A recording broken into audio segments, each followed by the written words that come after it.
Good afternoon. It's Friday, the 14th of November, 2025, just after 1 o'clock. Welcome to UK Column News. I'm your host, Mike Robinson. My co-host in studio today, Patrick Henningsen. Welcome to the programme, Patrick. It's great to be with you, Mike. And we're joined today by Mark Anderson. Now, later in the programme, we're going to be covering tensions in the Baltic, the Arctic and Ukraine, more on Trump at the BBC and Trump and Epstein, and what looks like preparations for banning VPN use in the United Kingdom, and also smart cities. But we're going to begin today, Patrick, with MP Rupert Lowe's comments on Gaza. Well, it's much more than that, in fact, but that's the jumping off point. But here is the topic at hand, and this is really focusing on, I think, Britain's role in the war on Gaza. And so we'll get into this. And this was a comment which was posted on X by the British politician Rupert Lowe. We'll bring this up on screen here. This is what he had to say. And this is interesting where this story goes. He is saying, Rupert Lowe MP, I want to know how many Gazans, he doesn't say Palestinians here, he says Gazan migrants are being treated on the NHS and at what cost. How many British people have been pushed aside? What number of Gazans, dependents, have come to? In other words, family members that have come with children to be treated, as we'll show. How many have already claimed asylum? Not a single Gazan migrant should be allowed on British soil. I mean, it's quite a statement, isn't it, Mike? Not Palestinian. No, Palestinian. I mean, it's from a British politician. So a lot of aggression here. And where's the empathy with the injured? Well, we'll get to that in a moment. So we did a little digging on this, and this is the government's official position on this here. And we'll bring this up on screen. This is from UK.gov, or the government website. First group of Gazan children arrive for specialist NHS treatment. Now, this is from September, so it's very recent. By the way, many children have come already and have been treated privately, and that's been organized through a charity that deals with this sort of thing. But we'll bring this back up on screen. And this is what they say. The healthcare situation in Gaza remains incredibly difficult, with many unable to access even basic levels of care, and increased difficulties of those who require specialist treatment and support. And so this brings us to the policy here. Where did this come from? Where did this government directive come from? Bring the sick and injured home. And this basically is the result of a cross-party effort here, a cross-party group of 96 MPs and senior ministers who wrote to the government urging it to bring sick and injured children from Gaza to the UK, quote, without delay, for treatment. Children at the risk of imminent death. Any barriers to their evacuation should be lifted. Okay, very specific. It's a cross-party effort on this. So let's look at what the labor ministers are saying on this issue. Here we'll bring on screen. This is Wes Streeting, the Labor Health and Social Care Secretary, and this is what he has to say on the issue. No one can fail to be distressed by the devastating impact of war as it's had on the children of Gaza, and I cannot imagine the fear and anguish their families have endured. It is a soul-destroying situation that compels us to act, and he continues saying this reflects the very best of our NHS values, compassion, care, and expertise when it matters most. I mean, most British people, I think generally, Mike, would agree with that statement. That is, it comports with British values, one would think, traditionally anyway. So that's what Streeting says. And here is Yvette Cooper. She is the Foreign Secretary, and she says, we continue to call for the protection of medical infrastructure and healthcare workers in Gaza for a huge increase in medicines and supplies to be allowed in. So, I mean, I would agree with that, but is that what the British government are actually doing? That's another question. But anyway, the government is grateful to all its partners who have assisted this operation, including the World Health Organization for the support with the evacuation process, and the government of Jordan, the Royal Jordanian hospital organizations as well, for facilitating the safe transit and of UK emergency medical team and NHS clinical team for their dedication in providing life-saving medical care for these young patients. So, and obviously the World Health Organization's name pops up there. So some of our viewers are saying, "Oh my God, it's the WHO, it's Bill Gates or whatever." The World Health Organization is the intermediary that deals with the visas the logistics and the transport. And so before you pass judgment, I would say if this was your children that was trapped in Gaza and needed to get life-saving care in the UK, and the World Health Organization was providing the intermediary assistance, would you say no on the basis of you don't like Bill Gates? I'm just throwing that out to the chat box, trying to preempt some of the lewd comments that are likely to arrive to land in our chat box as a result. But so I agree with all these, Mike. I agree with Wes Streeting and Yvette Cooper. In principle, what they're saying is correct. But is that the British government's actual position? These are good words, right? And we can agree with them. But what is the British government actually doing? The hospitals have been bombed. 40-something hospitals and healthcare facilities have been destroyed. Doctors have been murdered and tortured. Okay, British volunteers are also included in that, and healthcare and aid workers killed by the IDF. British aid workers killed by the IDF. So, what's the British role in all of this? Are they somehow involved in the actual providing of weapons, for example? Providing of weapons, intelligence, assistance. Well, let's look at this here. And this is the problem, Mike. And this is from Declassified UK this week. British military made at least 49 trips to Israel during the Gaza war, which is ongoing. Okay, let's look at who made those visits, the number of visits. This is what they've uncovered, 4 times higher than what was previously disclosed. They only disclosed 12 visits by senior officials, including Admiral Sir Tony Radakin, General Sir James Hokenhall, and Air Chief Marshal Sir Richard Knighton. Okay, those officials have gone back and forth to Israel along with others, and we can't leave out, of course, this man, Labor Defense Secretary John Healey, also traveled to Israel during the war, meeting his counterpart, Yoav Gallant, months before he was indicted by the International Criminal Court for alleged war crimes. Okay, so John Healey, what were the British rank and file, Mike, doing in Israel? But I guess it's like this colonial inspection of the genocide. Let's see how they're doing, the Israelis. Let's look at the intel. Let's watch the footage of the buildings being destroyed and so forth. But it doesn't end there. We'll bring this up on screen as well. And this is Matt Kennard, who's been tracking this for quite a while. UK participation in the Gaza genocide is not slowing down. This is from December 2024. He's continued to report on these flights from RAF Akrotiri, this base in Cyprus. Okay, and he's showing British spy planes here returning to Cyprus and back and forth. In other words, they claim, the British government, that they're providing intelligence about finding hostages in Gaza.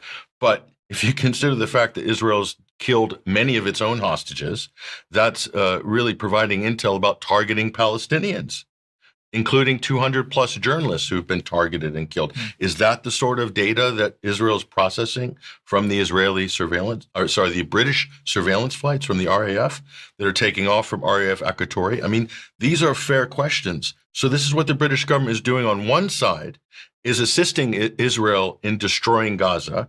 And on the other side, ministers are saying we need to save the children. And we're all for saving the children. But wouldn't it be simpler, Mike? Just to stop the war? Just to stop enabling and facilitating Israel's slaughter against the native Palestinian population in Gaza. I don't know. To me, it's not a difficult one. But let's see what does the Prime Minister have to say about all this? Well, let's bring this up on screen. The Prime Minister has to say this: Israel has a right to defend itself. That is the party line. And no matter what's going on in Gaza, Keir Starmer maintains that stern line. Israel has a right to defend itself, even if it means the total desolation. Look at the background images here. Everything's just been desolated. No one's seen annihilation like this in modern times. And that's Keir Starmer's position. Israel has a right to defend itself. Israel has a right to defend itself. So, I'm just making the argument, Mike, that I support the rhetoric of the ministers on this issue, but I do not see it being backed up by actual policy. And in terms of dealing with the cause of the problem, that's where the disconnect is. Yes, indeed. Well, this is an ongoing issue. People are dying. Rupert Lowe, by the way, was asking Prime Minister's questions on Wednesday. Should the death penalty be brought back for all the domestic and immigrant criminals that are causing, severe problems in the UK? He did that more or less on the day that, or at least in parallel with the same kind, an effort in Israel to bring the death penalty back there. I just find that quite interesting. Clearly, from the language that he's using, calling them Gazans and not Palestinians, we sort of see what side of this argument he's on. Well, if there's any doubt. If the press or politicians use the word Gazans, okay, this is a way of delegitimizing and dehumanizing Palestinians. Definitely a way of delegitimizing their identity for the Palestinian nation, which has been recognized by almost every country in the world, bar a few. Even Britain has recognized officially a Palestinian state. So where is Rupert Lowe coming from on this? It just seems a bit mendacious and a bit too pro-Zionist or pro-Israeli in the absolute extreme. Yes. And this is extremism we're talking about. Make no mistake about it. Okay, well, NATO, in the meantime, has announced that the United States Air Force B-52 Stratofortress bombers from Barksdale Air Force Base, Louisiana, have arrived in Moron Air Force Base in Spain. That happened on the 8th of November this year. This is to begin multilateral training under Bomber Task Force Europe. And the quote is that the deployment strengthens coordination, cohesion with allied and partner air forces, including Finland, Lithuania, and Sweden. And they say that operating from Moron, the aircraft will fly training missions across Europe, supporting deterrence and defense operations along NATO's eastern flank and the High North. Missions in northern regions are starting to integrate under NATO's new Combined Air Operations Centre, which is based in Norway, which was inaugurated in October 2025. The new command node enhances, they say, NATO's ability to oversee and coordinate air operations across the Nordic and Arctic regions, complementing existing places in Germany and in Spain. So what's this all about? Well, the Arctic is certainly part of it, and particularly following the much non-reported inaugural voyage of a container ship along the Arctic Silk Road, which arrived in Felixstowe in the UK on the 14th of October. So clearly, that is an ongoing pressure point as far as NATO is concerned. But it's also about the Baltic and Russian shipping. We had the annual Operation Baltops exercises a few months ago. And this week, it was the turn of NATO's Playbook Merlin 2025, hosted by Sweden and led by NATO's Allied Maritime Command. Now, Playbook Merlin 25 brings together what they describe as cutting-edge tactics, technology, and teamwork. This is really exciting language, isn't it? Teamwork, like maybe team up to blow up pipelines or something like that. We may be coming on to that in a second. But anyway, this was an anti-submarine warfare exercise in the Baltic Sea, and it included Germany, Sweden, United States, France, the Netherlands, and at least one B-52, which is, as we've just mentioned, is now based in Spain, flew a mission into the Baltic region alongside Playbook Merlin. At one point, that B-52 was over Estonia, having flown over southern Sweden and Finland, practicing simulated bombing runs with Swedish and Finnish fighter jets. It is reported to have flown within 50 miles of the Russian border. And, it's a pretty clear provocation. What are they hoping to achieve by that? I mean, besides the flex, operationally, do they really think that's a viable actual operation? They're just poking the bear is all they're attempting to do here. Yeah, it's just a provocation. So. Now, Military Watch Online magazine reported on the 10th of November that Britain's armed forces are in Estonia practicing military exercises to capture and board Russian ships, as well as to prepare amphibious landings on Russian coastal facilities should, quote, hostilities further escalate. They say the British Armed Forces have deployed Royal Marine Special Forces from the 42 and 47 Commando units as part of a Special Operations Maritime Task Group to simulate covert boarding operations against enemy ships, coastal raids, and the seizure of oil rigs. Exercises are taking place in the eastern Baltic Sea, close to the Ukrainian theatre, where Royal Marines have also been involved in open hostilities with Russian forces, they say. Exercises saw the Marines rehearse rapid interdiction and coastal raiding in coordination with the British Army's 3rd Ranger Battalion, and under which they deployed to capture ships and oil installations and so on. So, I mean, this is also absolutely nuts. Well, this is about interdicting. It's what Starmer said. We need to stop Russia's shadow fleet. We can't allow Russia to, transport energy or do trade in the Baltic. I mean, this is the prelude to absolute war. The wars have been started over this very behavior, over these very policies. They're really playing with fire here. And I wonder, what is the end game other than World War III? I mean, because that's where this type of thing leads. And is this what the British government want? Is this what NATO wants? Is that what Brussels wants? Is that what Finland wants? It's how it looks. Sweden? It's absolutely how it looks. It's crazy that the frontline countries like Sweden and Finland, new NATO members that were basically coerced into NATO under a whole lot of hype and hysteria in April and May of 2022. And these were previously neutral countries. And now the West, of course, are using Sweden and Finland as a cudgel against Russia, in the same way they've been using Ukraine against Russia as well. So people in the Nordic countries, I can't believe how absolutely insane and stupid their governments and their society are to have gone along with this and not realizing the implications of it. The fact that they were safe before and now they are now at risk. I find that to be breathtaking. But let's come on to Nord Stream then. Well, but the background of this, of course, is Nord Stream. They're talking about submarine drills in the Baltic. I wonder if they'll interdict NATO submarines that are involved in sabotage of major European energy infrastructure projects. Who knows? But in the background is the Nord Stream. Sorry, we'll go back to the previous slide. We'll bring this up on screen right now. And so the Italian court, and it's starting to get a little bit interesting, but this is part of the red herring operation. The Italian court approves the extradition of Nord Stream suspect to Germany. They're talking about one of these crack Ukrainian super soldiers that allegedly used this sailboat. Don't laugh, everybody. It's not us. It's the Wall Street Journal.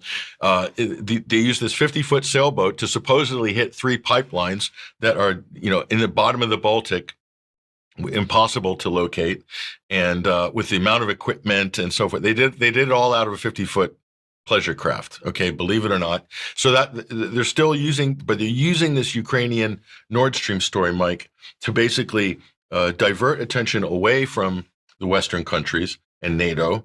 And what more likely is that these pipelines were prepped during Baltops 22 in June and July of 2022 and detonated in September 2022 with the other NATO drill that was going on at that time.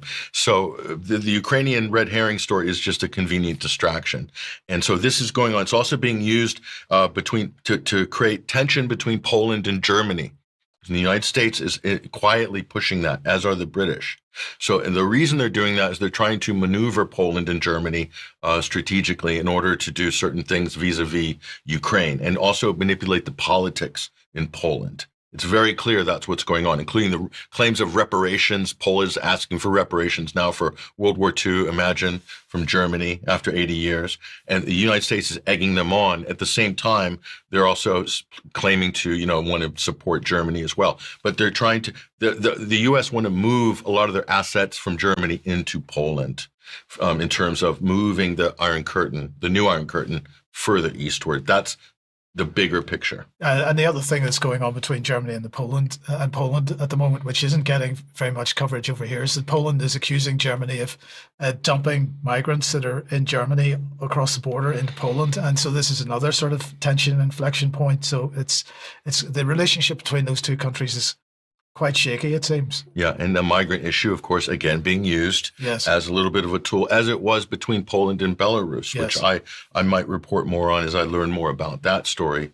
recently by doing on-the-ground investigation. Right. Okay. If we think that what we've heard so far in this segment is insane, let's have a look at this, because this is TASS, the Russian media outlet, and they're reporting that the Russian Federal Security Service, the FSB, has issued a statement claiming that Ukraine has been planning the false flag of all false flags. According to the statement, quotes, the Federal Security Service has uncovered and thwarted an operation by the Ukrainian Defense Ministry's main intelligence directorate and its UK supervisors to hijack a Russian MiG-31 supersonic fighter jet, which is equipped with a hypersonic missile, and fly it abroad. In order to hijack the aircraft, Ukrainian military intelligence officers tried to recruit Russian pilots, offering $3 million. The special services then planned to send the jet with the missile to an area where NATO's largest airbase in the southeastern Europe is located, in the Romanian city of Constanta,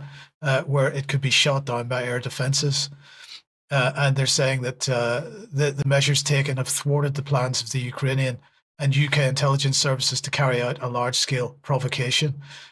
So that is quite a staggering claim by the Russian FSB here. But let's see what Sergei Lavrov had to say about it if we bring him on screen. He said, London's penchant for provoking situations is, of course, notorious. Take the recent case where Russian FSB exposed a plot to trick a Russian pilot flying a fighter jet armed with the Kazal missile into flying to a base in Constanta, Romania, with a fake order. The obvious intent was for the plane to be shot down, creating the pretext to accuse Russia of attacking NATO. But I'll set that aside for now. The FSB has already laid out the details. I don't know how the British will wash away the stain, but they've always had a remarkable talent for this, like a duck that waddles away from a shower without a drop of water on its back. He is good crack in some ways, Patrick. Now, of course, the way that the British are going to wash away the stain is to claim that this is just merely Russian disinformation and that there's nothing to see here. What are your thoughts? Well, first of all, if this false flag was allowed to happen, just imagine, okay? Just imagine it went through, and the NATO then shot down this false flag MiG jet. And how would the Western press react? I mean, in reality, what would Russia gain from sending an old MiG in with a Kinshal missile to fire on a NATO base, when obviously that's going to open up a whole sort of Pandora's box in terms of Article 5 madness? And you know what the Western reaction is? I know the propaganda line so well. They'll say, Putin is emboldened because we have not been tough enough against the Russians, and he's so emboldened, and now he's really shoving it in our face. He's really taking the piss by sending an old MiG to send a Kinshal missile. You think we're joking? That's exactly the media line, and that's exactly what our ministers would stand up in government and say. They'd say it's because we haven't been tough enough on these Russians, and now they're emboldened. They're sending dilapidated aircraft in to hit our biggest NATO bases. I mean, this is just insane. But yet, I believe these types of plots are being hatched, and there's more of them. Okay, well, let's then move to the question of the Caribbean. And the question is, well, first of all, the question is, where is the USS Gerald R. Ford? Because it may be there, or may be actually in the Atlantic somewhere. It's not really clear. But the other question is, why has Britain stopped sharing some intelligence with the United States on drug trafficking activities in the region? Now, the New York Times here is saying it's because Britain doesn't want to be complicit in US military strikes on the drug boats because Britain believes the attacks are illegal. I'm just going to say, Britain worried about that at any time in the past. They haven't worried too much about getting involved in illegal operations with the United States before, have they? And we're sure there's no British assets on the ground in Central America running around the jungles posing as nature photographers and things like that. I'm sure that's not happening. I'm sure it's not happening at all. But look, none of this is stopping Secretary of War Pete Hegseth, who's announced Southern Spear. And I wonder, will Gerald Ford be part of this? It's clear, at least to me, that the US is wrapping things up here. And on Wednesday then, speaking in Indiana, Hegseth had this to say. So let's have a look at this video clip.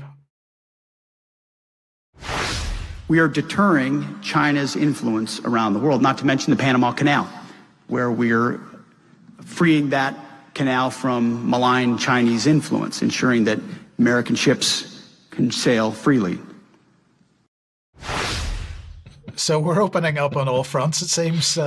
But Wait, was the Panama? Did you say Panama he Canal? said Panama Canal. So I didn't realize China took over the Panama Canal. Well, Is this new? This is Trump's allegation going back a year. This is new news. This is breaking. But look, if you remember, Patrick, back in April, Hexeth announced deeper security cooperation with Panama because of this, including joint training, more frequent U.S.-Panama military exercises, and even an increased U.S. presence. So my question is the Venezuela thing a front for actually, is Panama actually the target here at the end of the day, or are they just taking advantage of two birds with one stone sort of thing? But certainly the military presence in the region is being ramped up.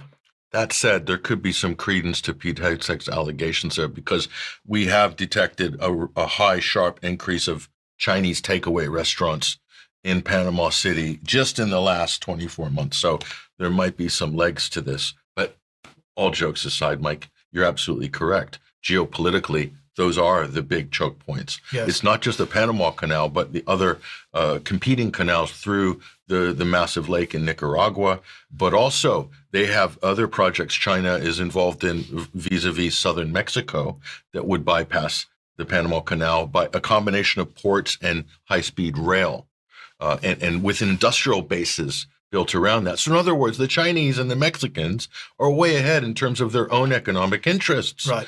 And the Panama Canal is a 120-year-old relic. Yeah. So, I mean, America's not happy about it, but I'm sorry. You guys are, I don't know, they've been messing around in the Middle East maybe for the last 40 years. Maybe if you had focused on your own hemisphere, Washington, you wouldn't be having this conversation now. Well, let's move on then to Ukraine, and it's not corrupt at all. Well, this is nothing new, but what's new about this is the fact that this story is being put front and center in the global media. And normally it'd be about protecting the Zelensky regime here. Ukraine corruption scandal, $100 million plot, which is rocking Zelensky. That's the correct spelling there with two Y's. So this is through NABU, the National Anti-Corruption Bureau. This was set up by Victoria Nuland and her gang in 2014.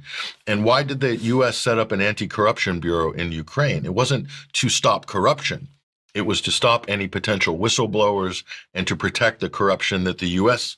was favoring. And if you think about what Joe Biden got up to throughout his tenure as vice president, then you understand why NABU was put into place. So the fact that this scandal is being highlighted and put out by NABU, which is a pretrial investigation unit, tells me, and the fact that it hits Zelensky's inner circle, which we'll show you in a minute, that this is bad news for Zelensky, really bad news. It means the U.S. have taken the protection off of Zelensky. Let's take a closer look at this scandal here.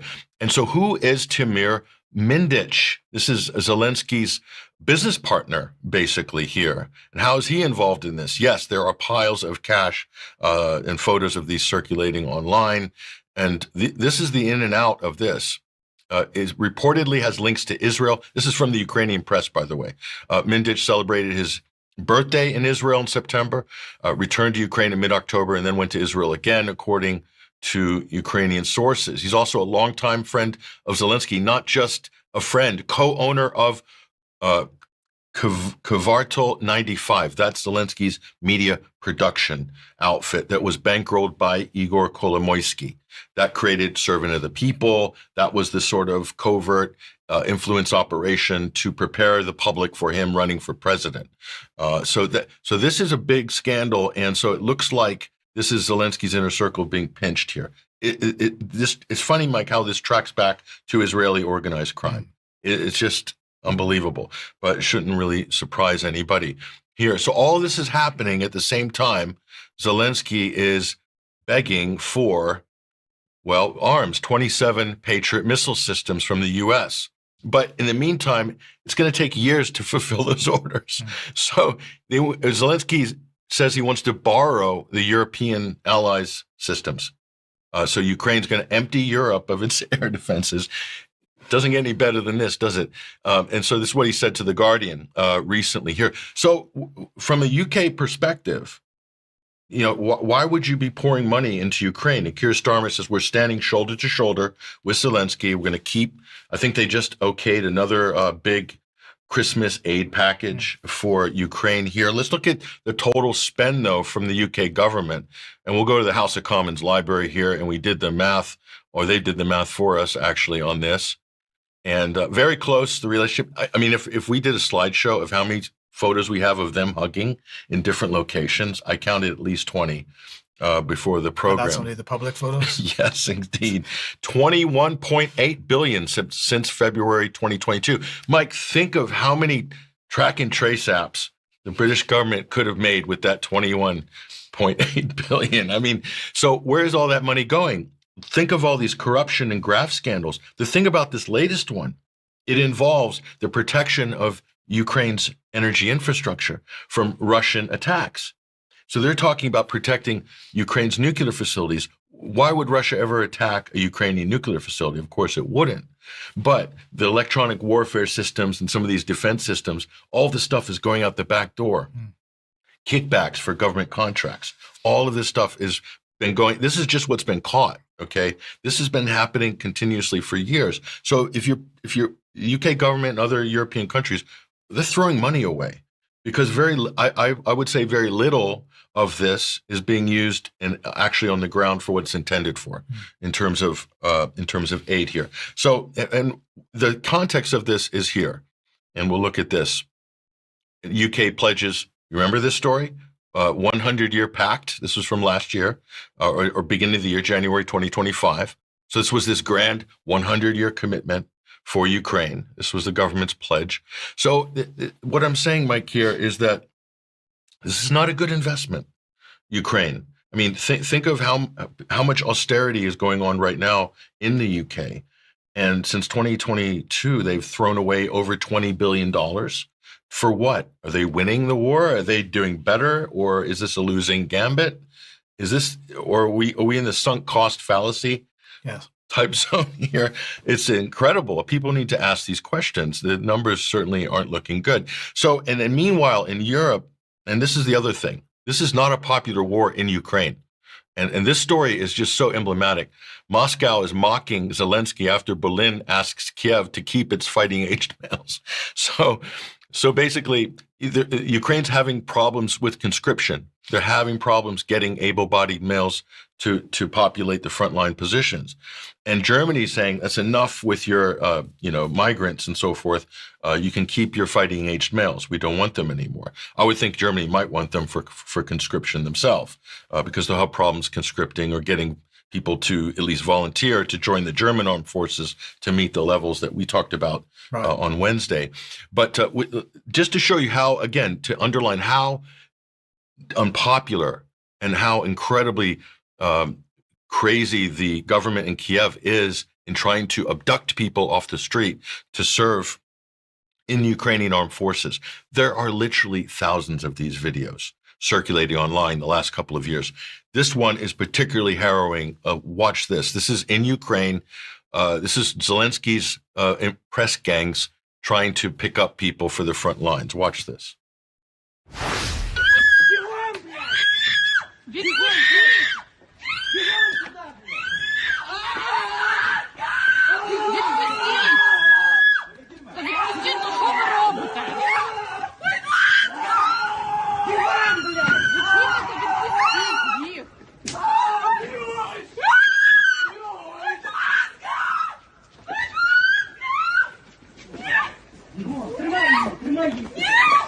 Та не трогайте його! Так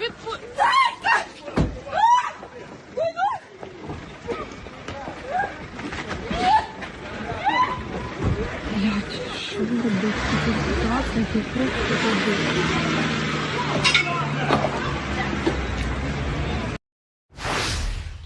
And another one for the meat grinder. I mean, remember Defense Secretary John Healey? Britain's effort to support Ukraine must match the defiance of the Ukrainians. The defiance of the Ukrainians. You just saw the defiance of the Ukrainians. So they're abducting what was the son, maybe the husband of that poor woman, screaming, because the Ukrainians know it's a death sentence. It's a very unpopular war. And yet our European governments are saying, oh, this is a great, noble effort. It's not. And the president of Ukraine doesn't want to have elections. He is a dictator. Let that one sink in. Yes. Okay. Let's move on then. And well, as we can see from NBC News here, their headline is Jeffrey Epstein wrote Trump, knew about the girls and referenced Mar-a-Lago in newly released emails. Mark, let me welcome you to the program and just bring us up to date with what has happened yesterday in particular. Yeah, I like to say this just in, and that applies this time. Good day, gentlemen, and UK viewers and members. Over the last 48 hours, the U.S. House Committee on Oversight has been the main source of a tranche of correspondence raising questions about Trump and Epstein's relationship. This is according to the Democratic side on the left part of the slide, the Democratic members of that House Oversight Committee. And they're talking about Trump's apparent or alleged knowledge of Epstein's crimes and relationship to the victims. The other slide to the right, the other item to the right of this slide is a more general House Oversight Committee release. Oversight Committee releases additional Epstein estate documents. This has to do with lawyers and the estate of the late Jeffrey Epstein. And so there's been a release in total of about 20,000 pages, they're saying. And the Democrats have released what they think are the more salacious items, select emails, and the Republicans have countered that the Democrats are cherry picking this, and Trump is maintaining that this is a conspiracy and a hoax, as he pretty much has always maintained. Some point to a couple of months ago when Ghislaine Maxwell, who's now in prison, spoke to, there was a recorded testimony to the Department of Justice, and she said that Trump really didn't have any direct involvement, and some people point to that. However, this latest release could change the landscape considerably. We'll know a lot more in the days, weeks, and even months ahead. Maybe we can talk about it more in extra. The BBC has noted that within hours, House Republicans released a massive tranche of documents to counter the Democratic effort to cherry pick this. In other words, the large amount of documents seems to be just sort of a deliberate avalanche of information to sort of water down what the Democrats are allegedly cherry picking, to what they're asserting that Trump was more involved with girls at Epstein's, a fantasy island, that sort of thing. So the history of this is also quite interesting. I'm looking back to American Free Press to refresh my memory on this in an article that I proofread sometime back in August. And a lot of this goes to the efforts of Representative Thomas Massie, arguably the biggest renegade in Congress and in the Republican Party, who's willing to speak out against the party line on a number of issues, especially a salacious and sensitive one like this. And Massie and a Democrat, Representative Ro Khanna of California, Massie, of course, is a Kentucky Republican, they held a press conference back in August, I believe it was, with many of the young victims of Epstein's sexual trafficking, and those victims spoke out. And Marjorie Taylor Greene, the Georgia Republican, who's also a bit of a rebel, was alongside Massie at that time. And they stood with the victims, and the victims spoke out and gave what looked to be convincing testimony about their harrowing experiences with the Epstein sex trafficking racket. And so it's an interesting thing. Massie blasted at the time's House Speaker Mike Johnson, who has tried to resist this avalanche of information. And what Massie said at the time about House Speaker Johnson was as follows: what the speaker is asking you to believe when this is all over is that Epstein and Maxwell have 1,000 victims themselves and nobody else was involved. And the DOJ has no idea who else might have been involved in that sex trafficking ring. That's obviously false. And then there was also talk at that press conference about alleged victims that mysteriously died that maybe knew considerable information about what was really going on in Epstein's venue. So that's the essentials of it. So hats off to Massey for having the guts on the Republican side and Marjorie Taylor Greene to stand their ground and get more objectivity and a deeper look at this. But that's the latest. Maybe you guys would want to comment, and of course we can extrapolate an extra if you'd like. Yeah, just a quick comment. Look, Massey was also attacked by Trump and the Israeli lobby. And one of the reasons he's been attacked and threatened to be primaried in the next election is because of this issue. I think what this proves is that Trump lied about his relationship with Jeff Epstein. He says, I hardly knew the guy. Clearly, he more than knew him. They were very close friends, spent a lot of time together. So this really cuts at the credibility of Trump and the president. And I think it shows that the president is compromised. Because at the same time this release comes, we find out confirmation that Jeff Epstein was an Israeli intelligence operative, clearly. So that means Donald Trump, if you consider all of his Israel policies, how slavishly, gushingly pro-Israel he is, and now we put this into the frame, it's clear that this is a president who is deeply compromised. And that's really disturbing. It should be disturbing from an American point of view. And not only that, Trump is covering up the Epstein scandal with his DOJ and his FBI. They're completely covering it up. So he's lying to the public and he's running a cover-up. To me, and this is why MAGA is falling apart. And ultimately, this will be the issue that basically brands MAGA as a complete fraud. And now we're beginning to see what an absolute fraud this whole movement was. It is basically a branding exercise, a bunch of red hats made in China, and this level of corruption should be unacceptable to all Americans, but yet there is still a hardcore that are hanging on to defend this president. I think it's unbelievable. Well, undoubtedly, we'll talk more about that in extra. Thank you very much, both of you, for that. Now, if you like what the UK column does, you would like to support us, head over to the website, the front page there. You'll find a link to take you to a page which shows how you can support us. We absolutely do need your financial support if you can possibly do that. So please join us as a member or make a donation. If you can't do that, then share any of the material you see on the UK column website, because that helps us beat the censorship regime that we're going to be talking about in a minute. Now, weekly banter with Charles, myself, and Jerm will be at 7 p.m. tonight, and we will have sorry, that is the wrong graphic because that's from Wednesday's program, but we will have a Silk and Steel podcast going out tonight at 9. So join Carl for that. Also tonight is Andrew Bridgen in the 7 Stars in Totnes. It is. This is going to be a great event. This is sold out, by the way. I just found out. Right. The organizers just told us it's sold out. There might be a few tickets. I say a handful of tickets for cash at the door. It's totally sold out. It's going to be a full house.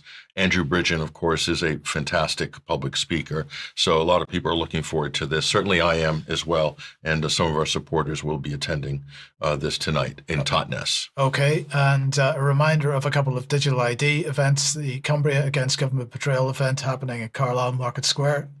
And that's tomorrow at 1 p.m. Diane is going to be speaking at that. And once again, the guys in Glasgow will be out at the bottom of Jamaica Street by the River Clyde near the Crystal Palace pub. Do go and help them if you'd like to support them in getting the word out on digital ID. Great, brilliant T-shirt there. It's an interesting T-shirt. Absolutely. Okay, let's move on to this online safety related news, because Ofcom, at least Tech Radar here, is talking about this being an exclusive. Ofcom has told Tech Radar that it's using an unnamed third-party tool to monitor VPN use, that's virtual private network use in the UK. Ofcom is refusing to name the platform that they're using, though, but it seems to have some kind of artificial intelligence capabilities. And Tech Radar are saying that despite assurances that personal information isn't being accessed, privacy concerns remain. Now, Do you think that third party starts with a P, by the way? It may well do. I couldn't possibly comment. But anyway, TechRadar contacted Ofcom and asked them to clarify how it's accessing information about VPN use in the UK. And Ofcom said, we're using a leading third-party provider, which is widely used in the industry to gather information on VPN usage. The provider combines multiple data sources to train its models and generate usage estimates. The data we access and use in our analyses is fully aggregated at the app level, and no personally identifiable or user level information is included. And TechRadar is saying that although Ofcom has been transparent about the existence of VPN monitoring, this is the first time it's provided any information outlining the methods it's using. Now, they also say that VPNs pose a problem to the UK government and Ofcom, specifically with regard to the controversial Online Safety Act. Well, I'm going to add to that and say that it's not only that. The bigger problem for the regime is the Regulation of Investigatory Powers Act, or the Investigatory Powers Act, which requires internet service providers to collect metadata on their customers' internet activity and provide it to the government if there's a court order made. Now, this is not possible with widespread use of VPNs, and so the British government does not want to see any kind of driver for VPN use in this country. So Baroness Lloyd was telling the House of Lords a day or two ago that nothing's off the table when it comes to protecting children online. She also said that there are no current plans to ban the use of VPNs. I think the word current there is extremely telling, and that's probably the key word. But what we do know is that Ofcom is building the case at the moment. These are the types of tools that authoritarian regimes in the Gulf, for instance, use to stop people from, using VPNs or et cetera. So what is the real motivation by the state behind this? And you can see it's really about control, total, and censorship. Absolutely. Mark, back to you then. And what have you got on smart cities?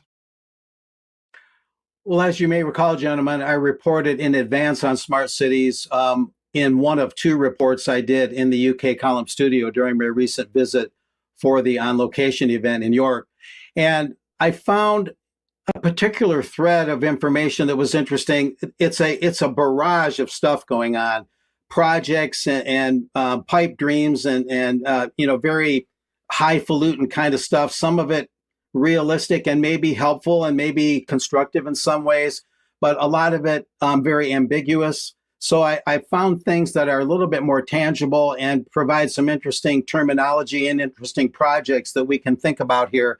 On this first slide, it gets into the basics of it, making urban government open, participatory, and accountable. Well, that's questionable.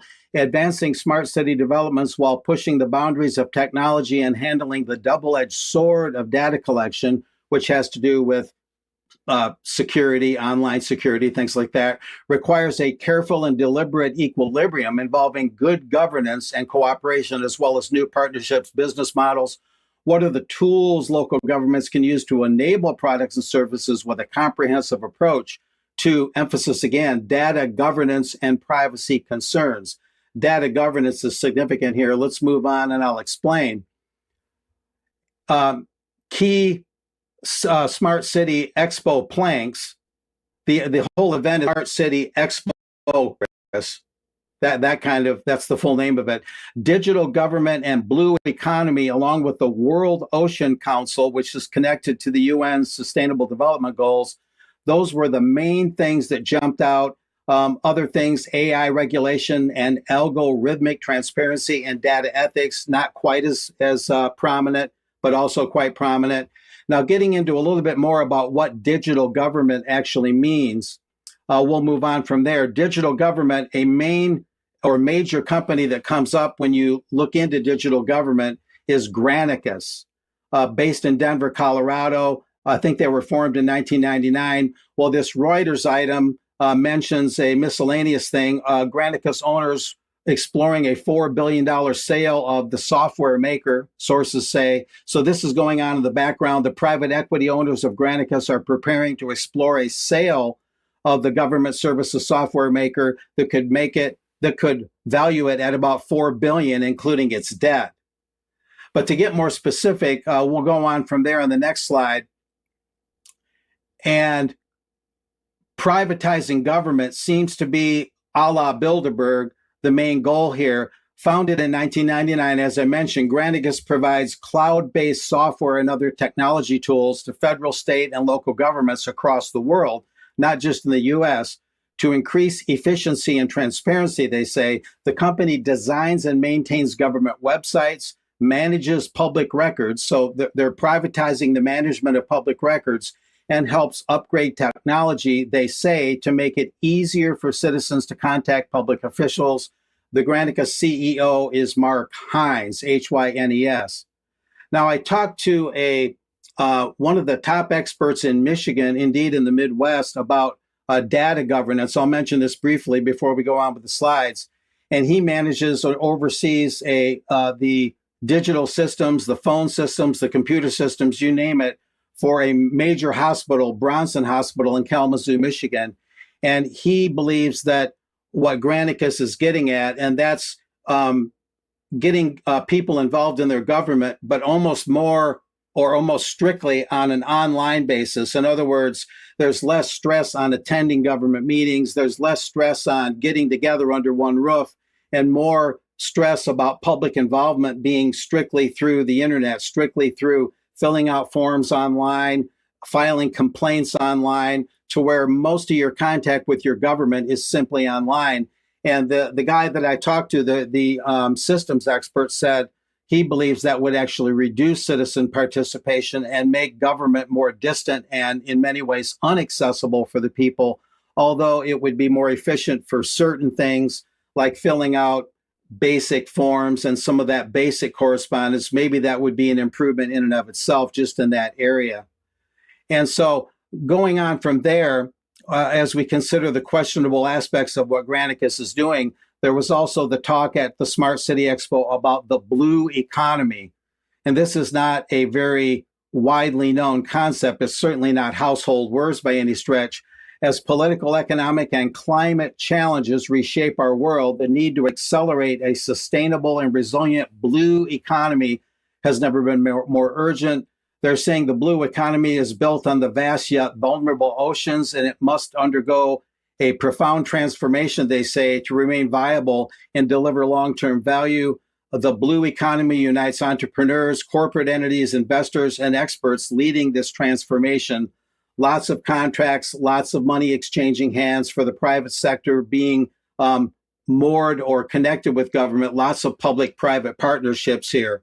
Not unlike what's going on with big pharma and government in that sense. So moving on from there, the blue economy also, we can put this up just briefly, is led by a strategic coalition of partners hosted by the city of Barcelona.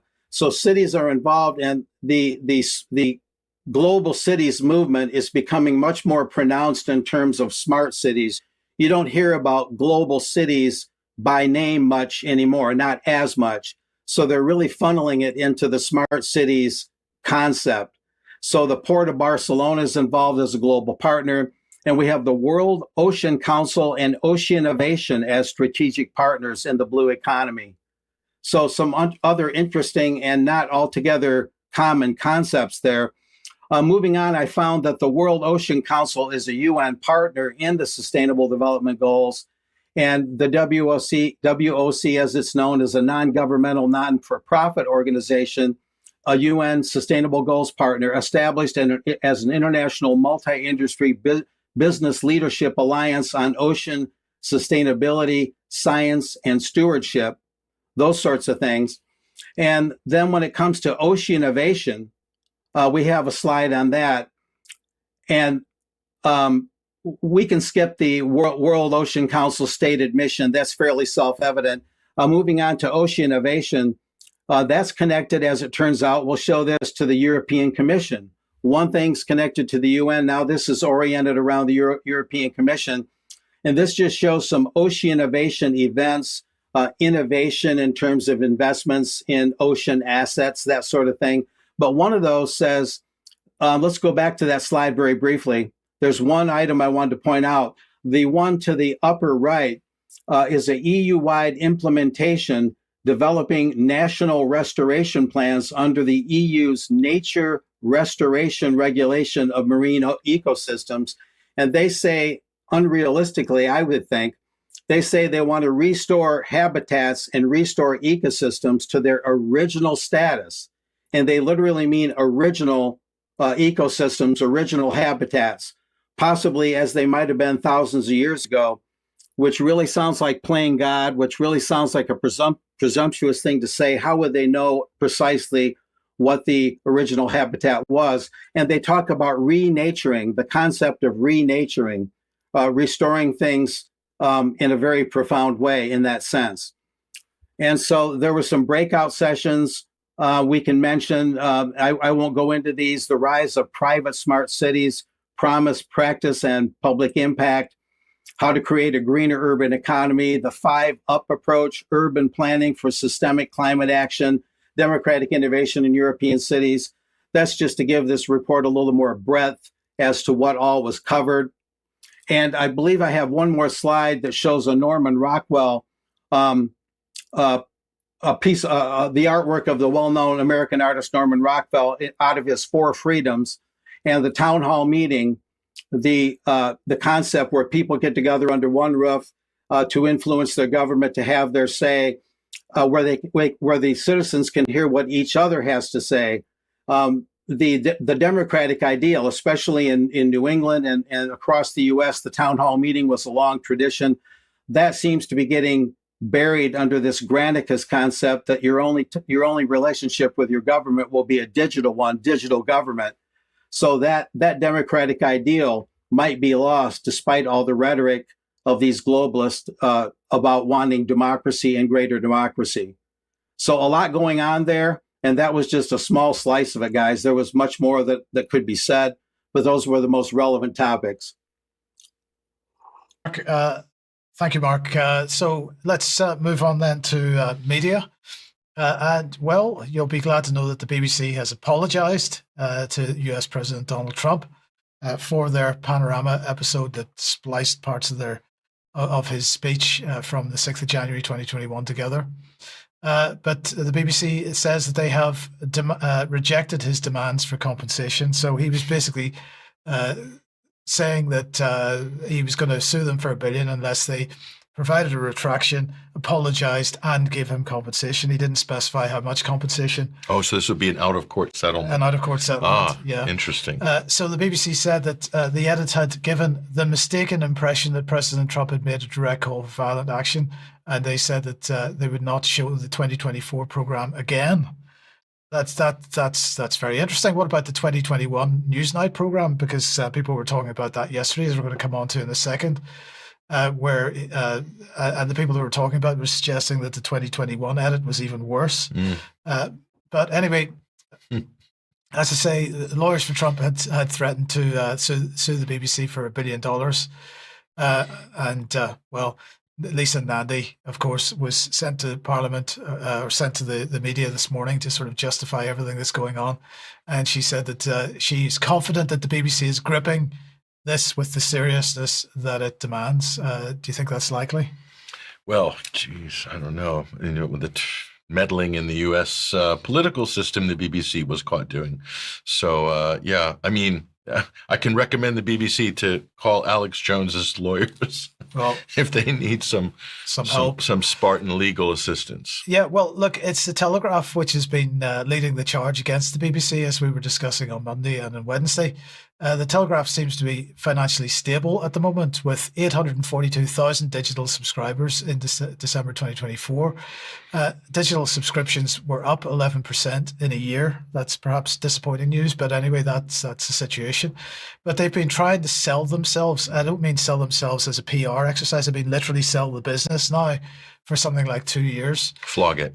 Yes, yeah. Flog it, yeah, because the Telegraph has been in limbo for the last couple of years. After the company was taken by Lloyd's Bank because of unpaid debts to the Barclays family. So in November 2023, the Abu Dhabi state-backed investment group Redbird IMI took control of Telegraph Media Group after agreeing a deal to pay off £1.2 billion in Barclay family debts. The UK government then issued preemptive orders restricting any transfer of ownership or changes to the Telegraph's board, or no changes to key staff or to management responsibilities, and so on. So the Redbird IMI deal was stopped in March of 2024 when the government announced plans to prevent any foreign government-backed entities owning more than 15% of UK newspapers and magazines. So in May this year, Redbird announced a new bid within which the Abu Dhabi money was limited to 15%, because that was what they were basically told by the government that they should do. And that's where the situation lies. It's been stalled for a long time now.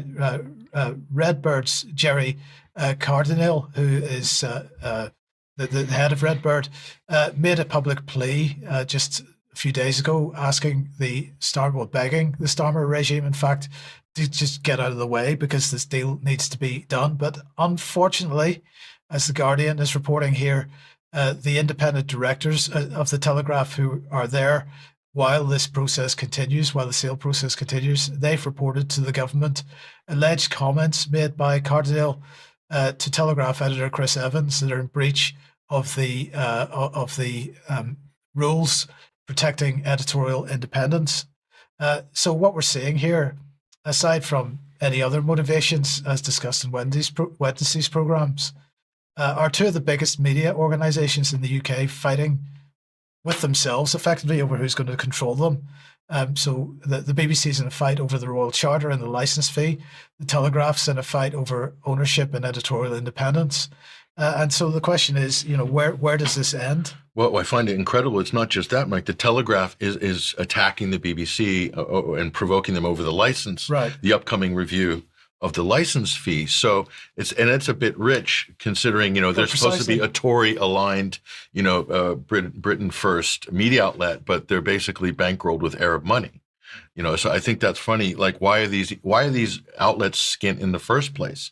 It's because they've lost huge shares of audience and huge shares of advertising because what they've been putting out is absolute tripe for years. That's why people have fled the mainstream media, and now they have to go and beg to the Arabs or beg to whatever other despotic regimes internationally, or to the Americans who have also sought to buy in and take over through proxies, by the way.